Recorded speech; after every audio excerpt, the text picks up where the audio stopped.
Hello there, everybody. This is Cholera doing a single cast of an entire Winners League series. That is right. This is KTF versus SKT1, played over a week ago, January 20th, 2009. And of course, as you guys probably know, I've been really busy for the last month and a half doing some dual commentaries and mainly doing the commentator idol, where I only have to, I not only have to host, but I also have to do all the video editing and processing for every episode, and I also am coordinating everything. So it takes most of my time that I would otherwise use for commentaries. And also, I haven't done a normal commentary, quote unquote, for a while either. Normal single commentary. I've done a lot of duels with a lot of Rise and Mole Trap. I did a Reach commentary, which is anything from normal, of course, anything but normal.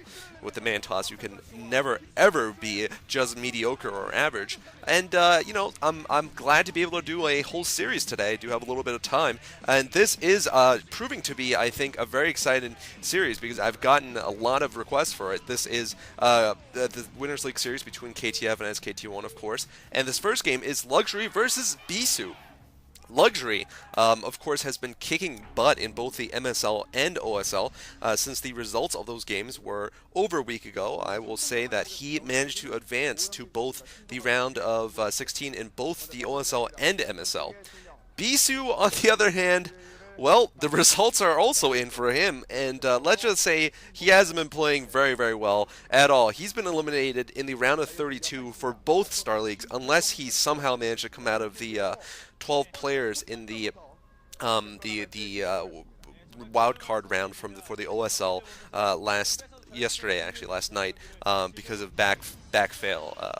Managing to backfail his way, and his spot was opened up. But anyway, so Bisu has been doing horribly, and what is going on here? On the map Medusa, Luxury has gone for a 5-pool. So we're going to see perhaps a very fast game here. I did do a cast between Luxury and Shuttle, but it hasn't gone up yet because Rise forgot to put it up on Violet Attack. This was over a week ago, and I will tell you that Luxury did this against Shuttle also on Medusa. He went for the 5-pool. Here we're seeing the two battling mascots. Oh, look at that KTF mascot.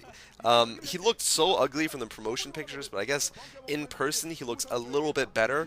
I really don't really have much to say about him, though. He still looks kind of like, to me, no offense, but like a chemo patient with a baseball cap on. I'm not sure if that's what KTF wants to represent. Anyway, looks like Bisu has scouted in the wrong direction, and he still hasn't put a forge up yet. I think this is a probably 11 forge. That is generally very standard for Protosses, and this could be really bad for him.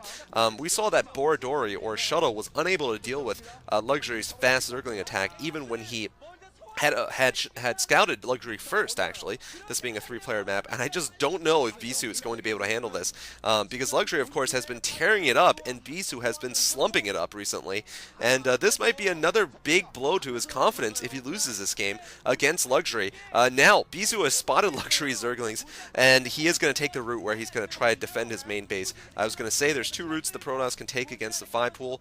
They can try to defend their in the front of their natural expansion, or they could just sacrifice that forge and pylon and build a cannon or 2 in his main base. And you can see he's already starting to breathe hard a little bit here. Luxury not getting caught up on the minerals. He did that a little bit against Shuttle. I'm not sure exactly when those 2 games were played. I think they might have been played pretty much contemporaneously, so I don't remember which one came first or not. It doesn't really matter.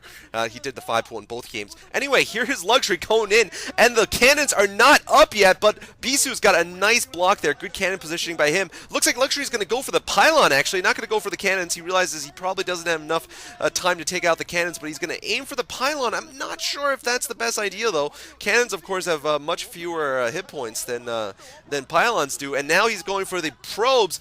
Is he going to be able to get any more of them? Looks like he gets 3 of them total, I think, and that's pretty much all he's done. Well, obviously he's going to take down the pylon, of course, and the forge at the natural, but of course I'm not sure if this is enough damage just yet to really put him in the lead here against Bisu.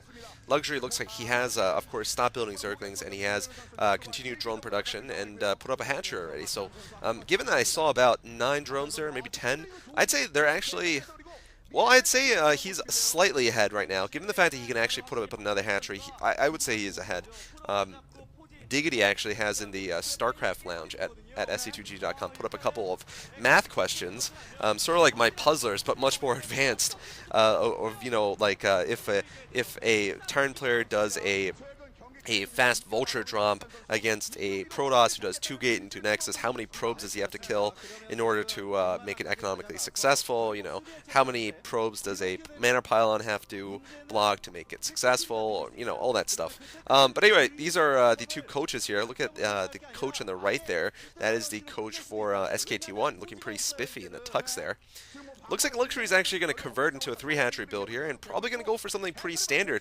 Now that he's denied the expansion from Bisu, he's going to go macro, and he's going to probably go for that 3-hatch, well, you could go 3-hatch mutas, actually, or 3-hatch lurkers, or you could go for that 5-hatch build that we've been seeing all the time. I actually practiced it a couple of times this week, and actually did very well. I actually managed to beat 2 players.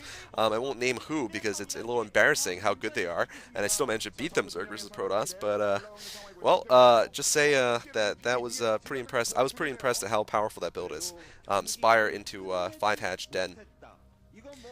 I did on Destination 2, which I really haven't played, but I've seen tons of Zerg succeed on it, so it's pretty good. Anyway, Bisu is going to go for a 2-gate, actually. 2-gate core into Stargate, interesting enough. So this is a sort of interesting build. I do wonder what he's going to do, though, with that Stargate and 2-gates up. Usually we do see one-gate tech, but we might be seeing a Citadel soon, I guess. I mean, it could be... It's probably going to be a Citadel build. I mean, I can't really see him going Dragoon Reaver with a Starport first, a Stargate first. One thing he has going for him is that this probe is still alive, still scouting for him, and now the Dragoon might be able to kill off this Overlord. Looks like it will not be able to. And Luxury so far has really not been harassed. He's comfortably at his 3 bases, and he definitely is an elite, I would say, economically at this point. Well, definitely he's an elite economically. I would say in this entire game he's up, and he's actually getting a Hydralisk Den first. So he's going to be able to protect himself against any Corsairs that come out, and there's a Forge. Okay, so interesting. The 2 gates, I guess, were just for extra Zealots. He's not going to be going for any kind of fast tech here other than the Stargate. And probably it's going to result in him expanding. The problem is